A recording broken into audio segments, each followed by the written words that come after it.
Big ಬಾಸ್ಗೆ ಹೋಗಿದ್ರಿ ನಿನ್ನೆ.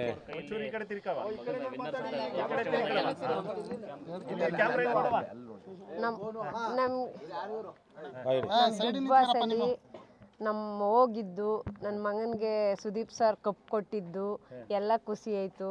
ಕನ್ನಡ ಜನತೆಗೆ ನಾವು ಯಾವಾಗಲೂ ನಮ್ಮ ಮಗನೇ ಆಗಲಿ ನಾಮೇ ಆಗಲಿ ಚಿರೋಣಿಯಾಗಿರ್ತೀವಿ. ಇದೇ ಥರ ಅವರು ಸಪೋರ್ಟ್ ಮಾಡಿ ಬಡವ್ರ ಮಕ್ಕಳು ಬೆಳೆಸ್ತಾವ್ರೆ, ಹಿಂಗೆ ಬೆಳೆಸಲಿ, ಬಾಕಿ ಬಡವ್ರ ಮಕ್ಕಳನ್ನೂ ಇದೇ ಥರ ಬೆಳೆಸಲಿ ಅಂತ ಕೇಳ್ಕೊತೀನಿ ನಾನು. ಅಂದರೆ ನಾನು ತುಂಬ ಸಂತೋಷ ಆಯ್ತದೆ. ನಾನು ಕರ್ನಾಟಕದ ಜನರಿಗೆ ನಾನು ನಮಸ್ಕಾರ ಮಾಡ್ತೀನಿ. ಅವ್ರಿಗೆ ನಾವು ಯಾವಾಗಲೂ ಹಿಂಗೆ ಇರ್ತೀವಿ. ಚುರುವಳಿ ನಾವು ಯಾವತ್ತೂ ಅನ್ಕೊಂಡಿರಲಿಲ್ಲಪ್ಪ. ಕನಸು ಕಂಡಂಗೆ ಐತೆ ಇರೋದು ನಮ್ಮ ಈ ಥರ ಐತಾನೆ, ಈ ಥರ ನಮ್ಮ ಐತಿಮಿ ಅನ್ನೋದು ಗೊತ್ತಿಲ್ಲ ನಮಗೆ. ಯಾವುದೋ ಒಂದು ಮೂಲೆಯಲ್ಲಿದ್ದವರು ಈ ಥರ ಬೆಳೆದವನೆ ಅಂತಿವ್ರ ಮಂಗ ಬಡವ್ರ ಮಂಗ ಅಂತಂದರೆ ನಮಗೆ ತುಂಬ ಖುಷಿ. ನನಗೆ ಅಂದರೆ ಹೇಳ್ಕೊಕ್ಕೆ ಅಷ್ಟೊಂದು ಖುಷಿ ಐತೆ, ಅಷ್ಟೊಂದು ಸಂತೋಷ ಐತೆ. ಅಂದರೆ ನಾನು ಯಾವಾಗಲೂ ಕರ್ನಾಟಕದ ಜನ ಅಂತೂ ನಾನು ಯಾವಾಗಲೂ ಹಿಂಗೆ ಇದೇ ಥರ ಅಭಿನಂದಿಸ್ತೀನಿ, ಇದೇ ಥರ ನಾನು ಪ್ರೀತಿಯಿಂದ ಮಾತಾಡಿಸ್ತೀನಿ, ಇದೇ ಥರ ನಾನು ಅವ್ರು ತುಂಬ ನನ್ನ ಹೃದಯದ ಮಾತು ಹೇಳ್ತೀನಿ. ಅವರಂತೂ ಕರ್ನಾಟಕದ ಜನ ಅಂತೂ ನನ್ನ ಮಗನ ಇಷ್ಟೊಂದು ಅಭಿಮಾನ ತೋರವ್ರೆ, ಇಷ್ಟೊಂದು ಬೆಳೆಸವ್ರೆ, ಇಷ್ಟೊಂದು ಪ್ರೀತಿ ತೋರವ್ರೆ, ಅಷ್ಟೇ ನಾನು ಹೇಳ್ಬೋದು. ಸಂತೋಷ. ನಿಮ್ಮ ಮಗಂದು ಟ್ಯಾಟೂ ಎಲ್ಲ ಹಾಕ್ಸ್ಕೊಂಡಿದ್ದಾರೆ ಸುಮಾರು ಜನ, ಏನಂತೀರಾ? ಅಯ್ಯೋ ತುಂಬ ಸಂತೋಷ ಕಣಪ್ಪ ನನಗೆ. ನನ್ನ ಮಗನಿಗೆ ಇಷ್ಟೊಂದು ಅಂದರೆ ಒಬ್ರು ಹಾಕಿಸ್ಕೊಂಡಿದ್ರು, ಅದನ್ನ ನೋಡ್ಬಿಟ್ಟು ಅಷ್ಟೊಂದು ಒಂಥರ ಅವನಿಗೆ ನೋವಾಯಿತು. ಅಂದರೆ ಈಗ ಎಲ್ಲರನ್ನೂ ನೋಡಿದ್ರೆ ಇದ್ದದ್ವೇ ಅವನಿಗೆ ಎಷ್ಟು ಇದು ಮಾಡ್ತಾನೆ ಅನ್ನೋದು ಇವಾಗ ನೋಡಿದ್ರೆ ಗೊತ್ತಾಯ್ತು. ಮಾತಾಡೋಕ್ಕಾಗಲಿಲ್ಲ ಅಲ್ಲಿ.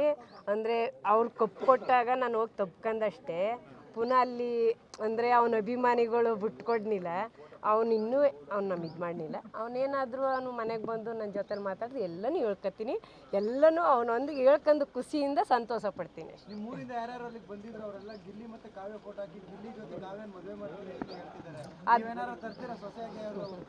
ಅದು ನಮಗಂತೂ ನಮ್ಮ ಯಾತ್ಗೂ ಹೋಗ್ಲಿಲ್ಲ, ಯಾತ್ಗೂ ಬರ್ಲಿಲ್ಲ. ನಾವು ಒಂದು ಮನೇಲಿದ್ರು, ನಮ್ಮ ಕಾಡ್ಗೆ ಹೋಗ್ತೀವಿ, ಮನೆಗೆ ಬರ್ತೀವಿ.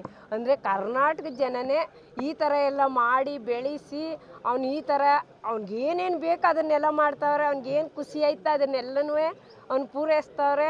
ಅದೊಂದು ಖುಷಿ ನನಗೆ. ನಮಗಂತೂ ಏನೂ ಗೊತ್ತಿಲ್ಲ, ನಮ್ಮ ಯಾತ್ಗೂ ಹೋಗ್ನೂ ಇಲ್ಲ. ಅಂದರೆ ಅದನ್ನು ಬಂದು ನಮ್ಗೆ ಹೇಳಿ ಖುಷಿ ಪಡಿಸೋರು ಅಪ್ಪ ಅಮ್ಮನಿಗೆ, ಅದಕ್ಕಿಂತ ಭಾಗ್ಯ ಇನ್ನೇನು ಇಲ್ಲ. ಕಷ್ಟದ ಜೀವನಗಳೆಲ್ಲ ನೆನೆಸ್ಕೊಂಡಿದ್ರಿ ಹಿಂದೆ ಎಲ್ಲ, ಕಷ್ಟದ ಜೀವನ ನೋಡಿದ್ರೆ ಈಗ ಅವ್ರ ಬೆಳವಣಿಗೆ ನೋಡಿದ್ರೆ ಅಂದರೆ ಅವಾಗ ಕಷ್ಟದಲ್ಲಿದ್ಮು, ಹೇಳ್ಕೋಬೇಕು ಅಂತ ಅಂದ್ರೆ ದುಃಖದಲ್ಲಿದ್ಮು. ಇವಾಗ ಸಂತೋಷ ಆಯ್ತದಲ್ವ, ಸಂತೋಷದ ಮಾತು ಹೇಳ್ಕೊತೀನಿ ಇವಾಗ. ಅಂದರೆ ಇದೆ ಅಯ್ಯೋ ಕಷ್ಟ ಅಂದರೆ ಅಷ್ಟೇ ದುಃಖ, ಅಷ್ಟೇ ನೋವು, ಅಷ್ಟೇ ಕಷ್ಟಪಟ್ಟಿಮಿ. ಅವನು ಊಟ ಇಲ್ಲ ಅಷ್ಟೇ ಅವನು ಅನ್ಭೋಗ್ಸೋಣ. ಅದನ್ನು ಹೇಳ್ಕೊತಾನೆ. ನನ್ನೊಂದಿಗೆ ಹೇಳ್ಕೊಂಡಿರ್ಲಿಲ್ಲ, ಅಂದರೆ ಇವಾಗ ಹೇಳ್ಕೊತಾನೆ. ಅಂದರೆ ಆ ಥರ ಇರೋರ್ನೆಲ್ಲನೂ ಚೆನ್ನಾಗಿರ್ಬೇಕು, ಚೆನ್ನಾಗಿ ಬೆಳೆಸ್ಬೇಕು ಅನ್ನೋದೇ ನನ್ನ ಆಸೆ. ಈ ಥರದೊಂದು ಸಾಧನೆ ಮಾಡ್ತಾನೆ ಅಂತ ಅನ್ಕೊಂಡಿದ್ದೀರಾ? ನಾವಂತೂ ಕನಸಲ್ಲೂ ಅನ್ಕೊಂಡಿರ್ಲಿಲ್ಲ ಕಣಪ್ಪ. ನಮ್ಗೆ ಕನಸಲ್ಲೂ ಗೊತ್ತಿಲ್ಲ, ನಮ್ಮ ಅನ್ಕತ್ಲು ಇರ್ಲಿಲ್ಲ ನಾವು. ಅಂದರೆ ಈಗ ಈ ಥರ ಈ ಥರ ಅಭಿಮಾನಿಗಳೆಲ್ಲ ಪ್ರೀತಿ ತೋರ್ತಾವ್ರೆ ಅಂತ ಅಂದರೆ ಅದು ನನಗೆ ತುಂಬ ಖುಷಿ ಆಯ್ತದೆ. ಅವ್ರು ಆಡೋ ಮಾತು ತುಂಬ ಖುಷಿ ಕೊಡುತ್ತೆ ನನಗೆ. ಅದೇ ನನಗೆ ಈಗ ಮದುವೆ ಮಾಡಲ್ವಾಗಿಲ್ಲಿ ಅಂತ ಅವನು ಇಷ್ಟಪಟ್ಟು ಇಷ್ಟಪಟ್ಟು ಐತೀನಿ ಅಂತಾನೆ. ಅದು ನಮಗಿಷ್ಟೊಂದು ಖುಷಿ ಕೊಟ್ಟವನೆ, ನಮ್ಮಿಷ್ಟೊಂದೆಲ್ಲ ಇದು ಮಾಡವನೆ. ಈ ಕರ್ನಾಟಕದ ಜನ ಸಂಪನ್ನ ಮಾಡವನೆ. ಅವ್ನು ಯಾರು ಇಷ್ಟಪಟ್ಟಿನ ಐತೀನಿ ಅಂತಾನೆ ಅವ್ರಾಗಿ. ಅಯ್ಯೋ ಬಿಟ್ಟಿನಿ, ಅವನಿಷ್ಟ. ಸರಿ. ಲೇಟೆಸ್ಟ್ ಹಾಗೂ ಇಂಟ್ರೆಸ್ಟಿಂಗ್ ಸುದ್ದಿಗಳಿಗಾಗಿ ಬಾಸ್ ಟಿವಿ ಕನ್ನಡ ಚಾನೆಲ್ನ ಸಬ್ಸ್ಕ್ರೈಬ್ ಮಾಡಿ. ಹಾಗೆಯೇ ಬೆಲ್ ಐಕಾನ್ ಪ್ರೆಸ್ ಮಾಡಿ.